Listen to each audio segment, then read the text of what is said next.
Pueblo dominicano, en nombre de nuestro partido, la Fuerza del Pueblo, me dirijo a ustedes esta noche para compartir nuestros puntos de vista y perspectivas acerca de la situación por la que en estos momentos atraviesa la República Dominicana.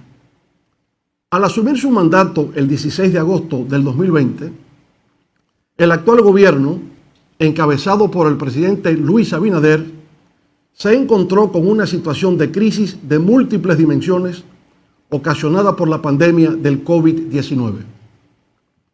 Reconocemos y valoramos que el gobierno ha desplegado encomiables esfuerzos por mitigar los efectos de esa enfermedad contagiosa, así como el de reactivar el crecimiento de nuestra economía nacional.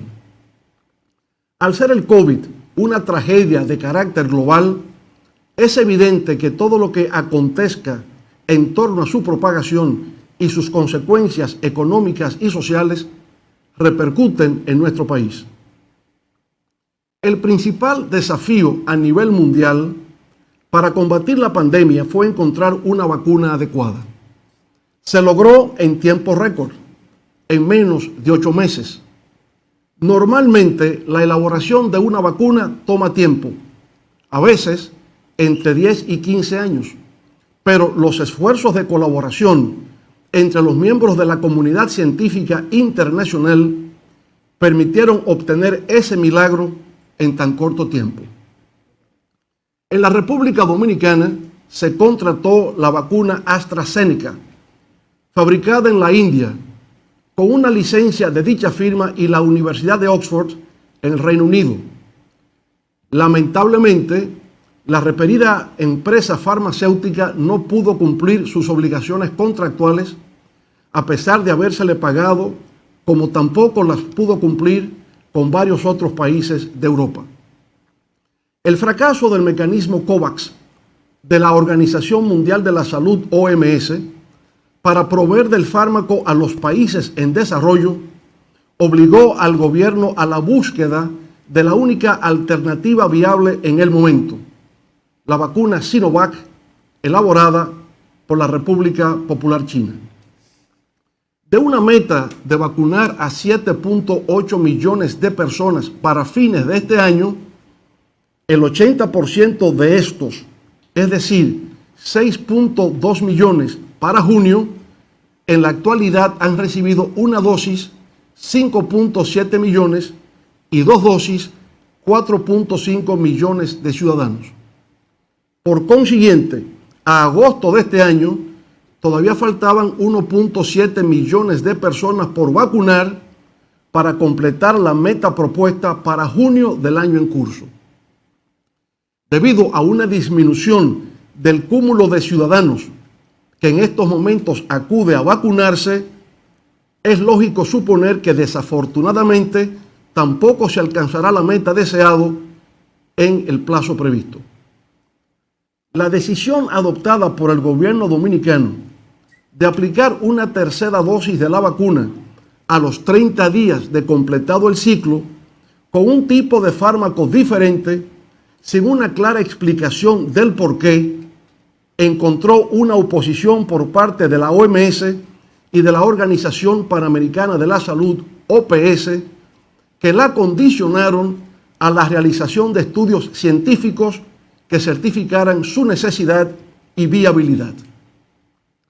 En estos días hemos visto que en los Estados Unidos la Agencia Federal de Drogas, FDA, ha autorizado la aplicación de una tercera dosis del fármaco, pero luego de cumplir con 3 condiciones. Primero, que se llevaran a cabo los ensayos clínicos necesarios.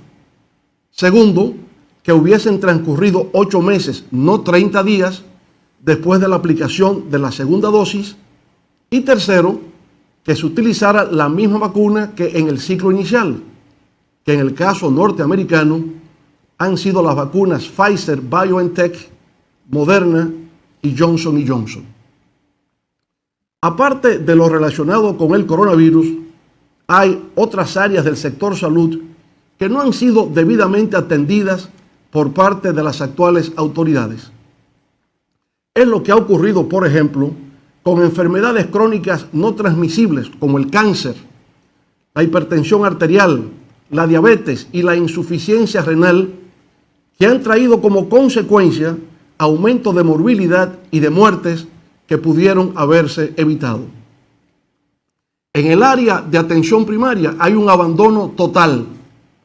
Predomina una inadecuada infraestructura y equipamiento, donde a veces falta hasta el agua, así como desabastecimiento de insumos y medicamentos.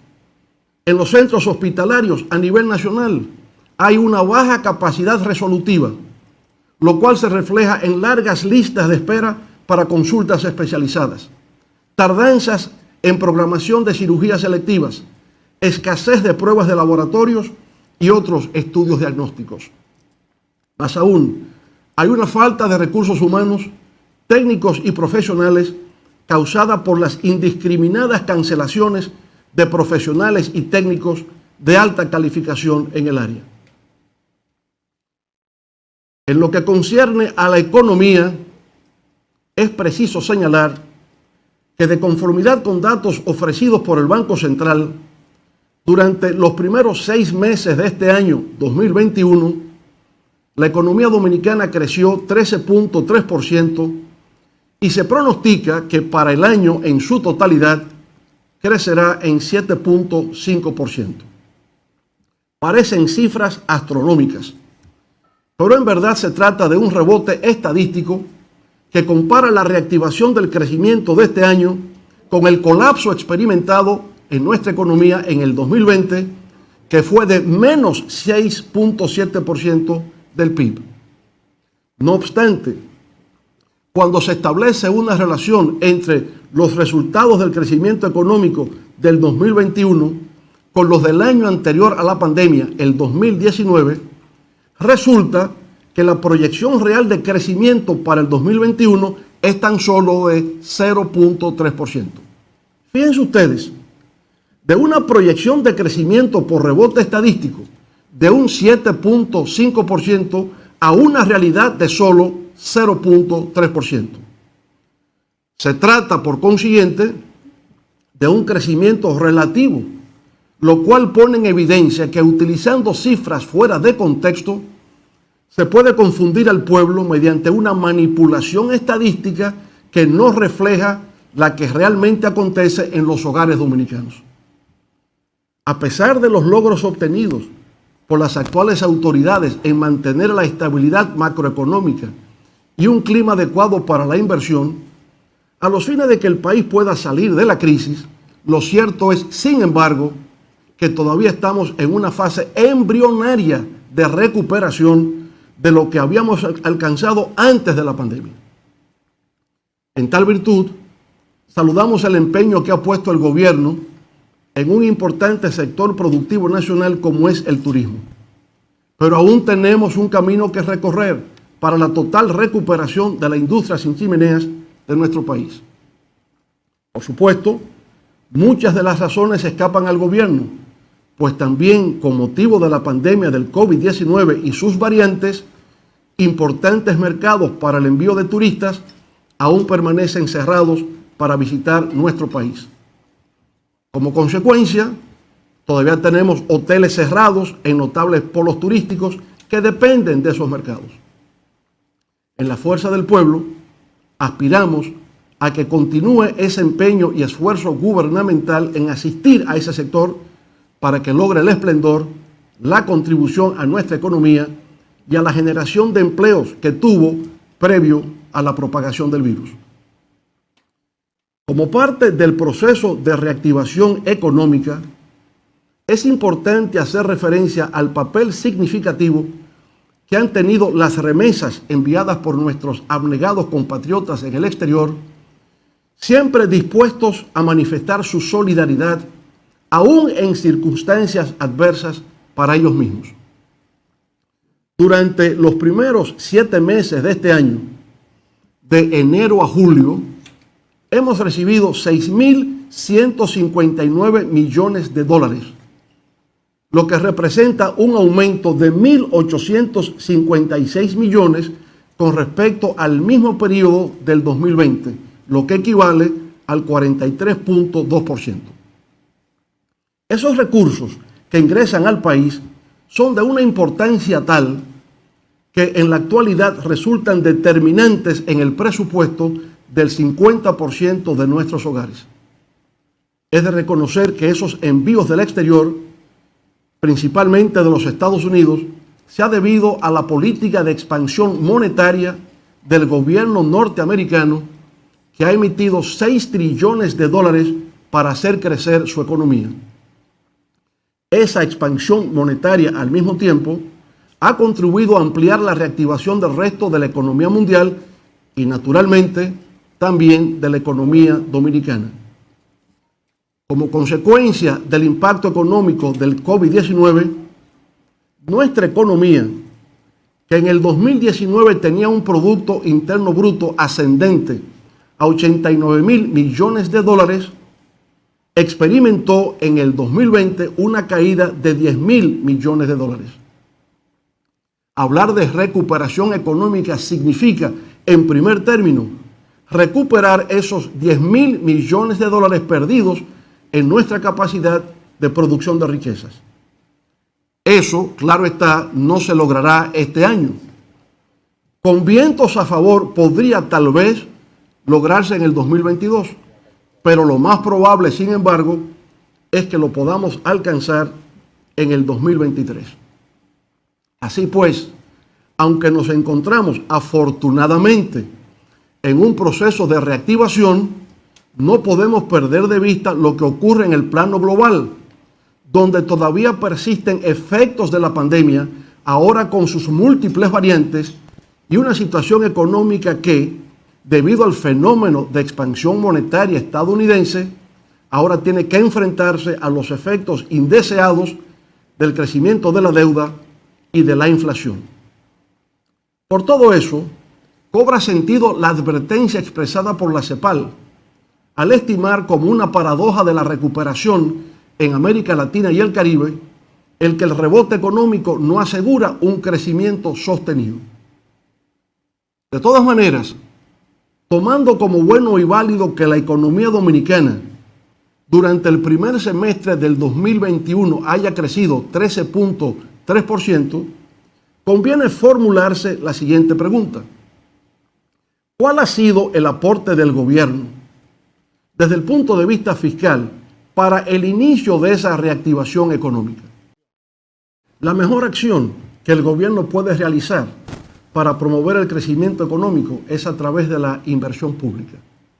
Resulta, no obstante, que durante los primeros 7 meses de este año, el gobierno, de un total de gastos de 468.342 millones de pesos, solo ha destinado 30.552 millones a gastos de capital, es decir, infraestructura, compra de maquinarias, equipos, vehículos, etcétera, equivalente a un pírrico 6.5% del gasto total.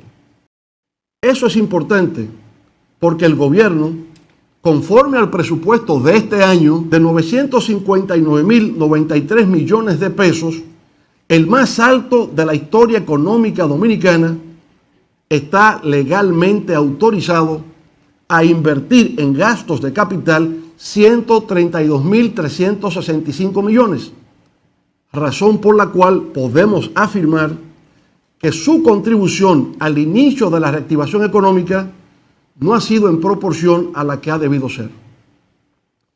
Para enfrentar los estragos económicos generados por el COVID-19, el gobierno dominicano, al igual que otros gobiernos, se vio obligado a incrementar el gasto. Tuvo que hacerlo, sin embargo, en unas circunstancias en que disminuían los ingresos fiscales. A falta de una cooperación de la comunidad internacional, el gobierno tuvo que recurrir al endeudamiento. No había otra salida. No obstante, lo que resulta preocupante es la dimensión en que ha tenido lugar. El nivel total de la deuda de los sectores públicos, financiero y no financiero, se ha disparado de forma significativa, situándose en el más alto de la historia económica nacional. Con un crecimiento de 18.7 puntos porcentuales durante la pandemia, es el de mayor registro de América Latina y el segundo más alto en crecimiento del mundo. Y eso, naturalmente, hace levantar las cejas y mirar con preocupación. Esa legítima preocupación se debe a que esos niveles de endeudamiento, como acertadamente nueva vez afirma la CEPAL, reducen el espacio fiscal, ponen en peligro la recuperación y limitan el crecimiento futuro. En junio del 2020, la deuda pública dominicana era de 46.700 millones de dólares, igual al 59.2% del PIB. A junio de este año era de más de 59.700 millones de dólares, equivalente al 68% del PIB. Esto es 13.000 millones más que en junio del año pasado.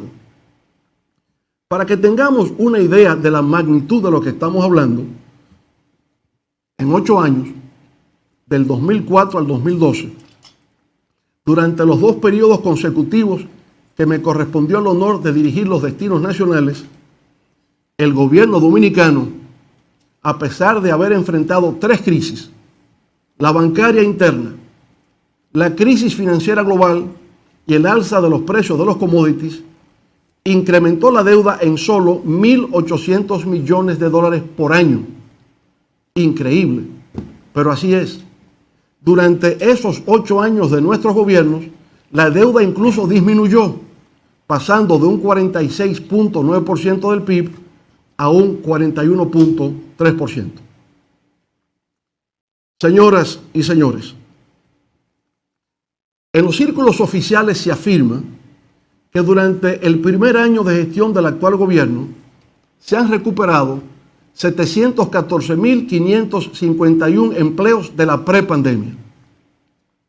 Sin embargo, la encuesta continua de la fuerza de trabajo establece que la pérdida total de empleos durante la pandemia fue de 470.000 puestos de trabajo. Por consiguiente, es imposible que se hayan recuperado 714.551 puestos de trabajo si en realidad solo se perdieron alrededor de 470.000. Si se hubiera recuperado esa cantidad de empleos, eso significa que el actual gobierno ya habría recuperado el 100% de los empleos perdidos en la pandemia y además habría creado 245.056 adicionales. Naturalmente, eso es imposible, debido a que aún en los mejores tiempos de crecimiento económico nunca se han creado más de 120.000 empleos por año. La verdad es que la pérdida de empleos provocada por el COVID-19 todavía no ha logrado recuperarse y hacen falta alrededor de 192.500 puestos de trabajo para lograrlo. Y a pesar de los programas de asistencia social, Quédate en Casa, FASE y PATI, los cuales fueron extendidos hasta diciembre del 2020, la pobreza aumentó en nuestro país. En términos absolutos, esto implicó que 268.515 dominicanos descendieran a niveles de pobreza general, incrementándose de igual manera la indigencia o pobreza extrema. Pero a nivel general, lo que nuestro partido, Fuerza del Pueblo, ha observado que suscita mayores niveles de angustia, ansiedad y frustración en la población dominicana es el alza de los precios de la canasta familiar. Un ejemplo es lo que ha ocurrido con los precios del pollo, un producto de primera necesidad, fundamental en la dieta diaria de nuestro pueblo, que junto al arroz ocupa los primeros lugares en términos del gasto alimenticio de las familias dominicanas.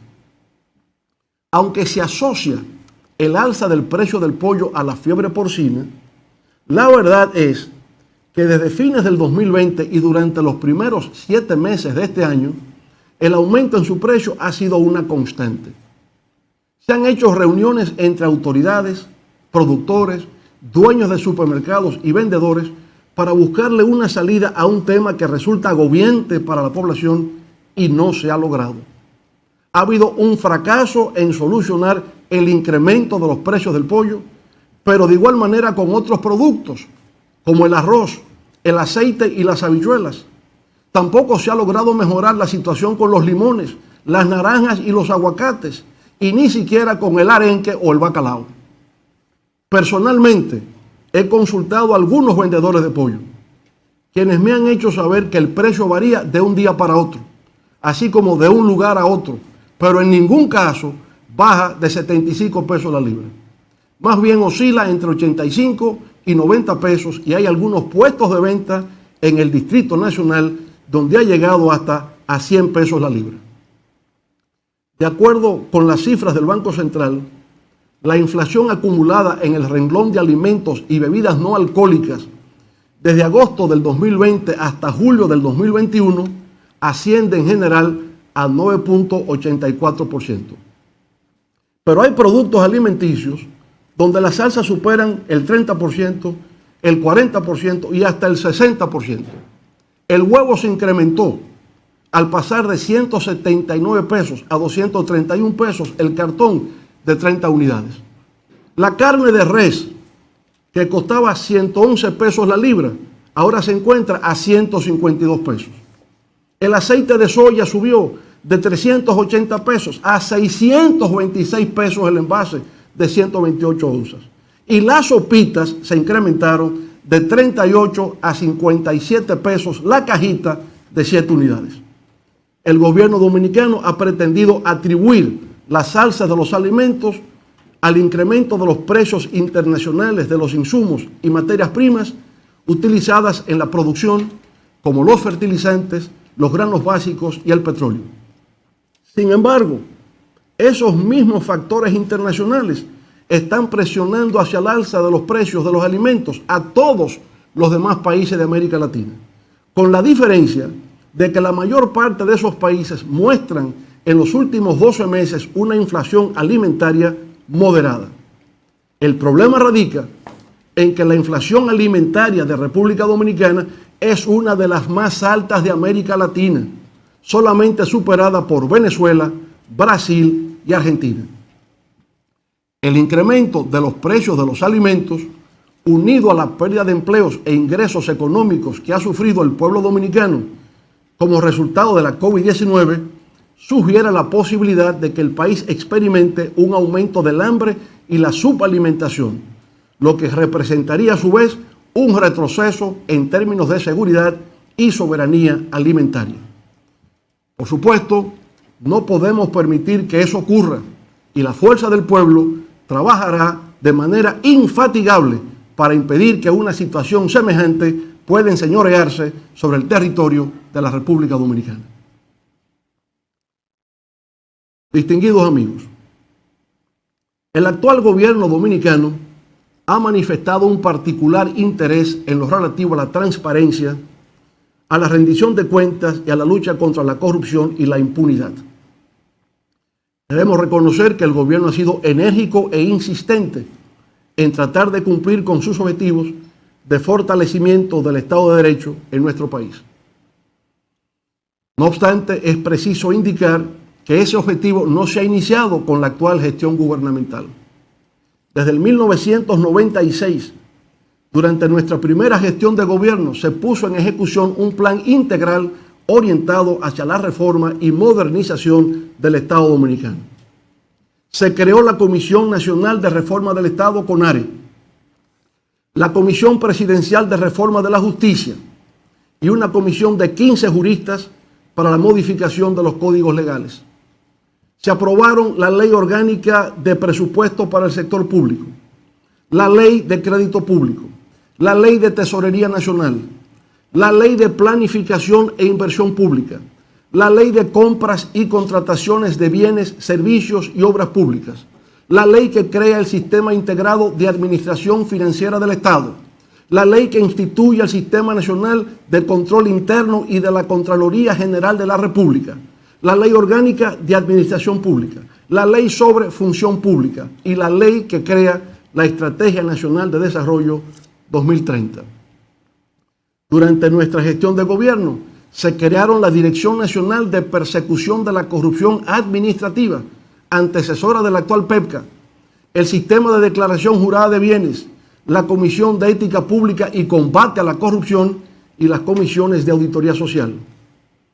Con la proclamación de la Constitución del 2010, se dio origen al surgimiento de nuevas instituciones que actualmente juegan un rol estelar en nuestro sistema democrático, como son el Tribunal Constitucional, el Consejo del Poder Judicial, el Consejo Superior del Ministerio Público, el Tribunal Superior Electoral, el Tribunal Superior Administrativo y el Defensor del Pueblo. Como puede apreciarse, toda la base institucional para la existencia del Estado social y democrático de derecho surgió como iniciativa de los gobiernos que tuve el honor de dirigir. Estimamos en toda su justa dimensión el deseo del presidente Luis Abinader de hacer nuevos aportes a la consolidación de la institucionalidad democrática de nuestro país. Y por tal motivo, la Fuerza del Pueblo ve con simpatía y beneplácito la invitación que formula a distintos sectores de la vida nacional para que participen en un proceso de diálogo con relación a 12 propuestas de reformas sugeridas por el Poder Ejecutivo. Consideramos que la construcción del consenso es la vía más idónea para que el país pueda avanzar en la superación de la actual crisis sanitaria, económica y social causada por la pandemia del COVID-19, así como por la supervivencia frente a males ancestrales que todavía aparecen como fantasmas en el horizonte nacional. Sin embargo, con respecto a la idea de reforma de la Constitución de la República para establecer la independencia del Ministerio Público, la Fuerza del Pueblo considera que ya en su artículo 170, nuestra Carta Magna precisa que esa institución goza de autonomía funcional, presupuestaria y administrativa. Y lo mismo señala el artículo 2 de la Ley Orgánica del Ministerio Público. Como los términos autonomía e independencia significan lo mismo, carece de sentido pretender modificar la ley de leyes para introducirle algo que ya existe. Constitucional y legalmente,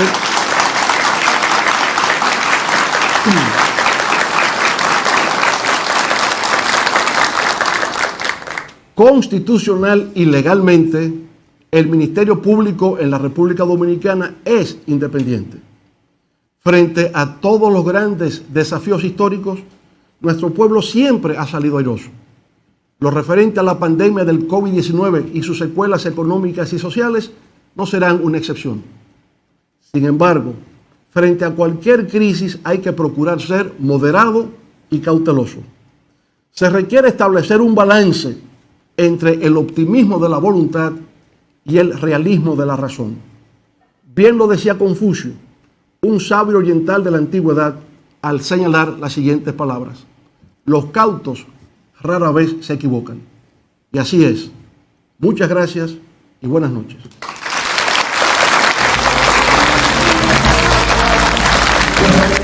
Para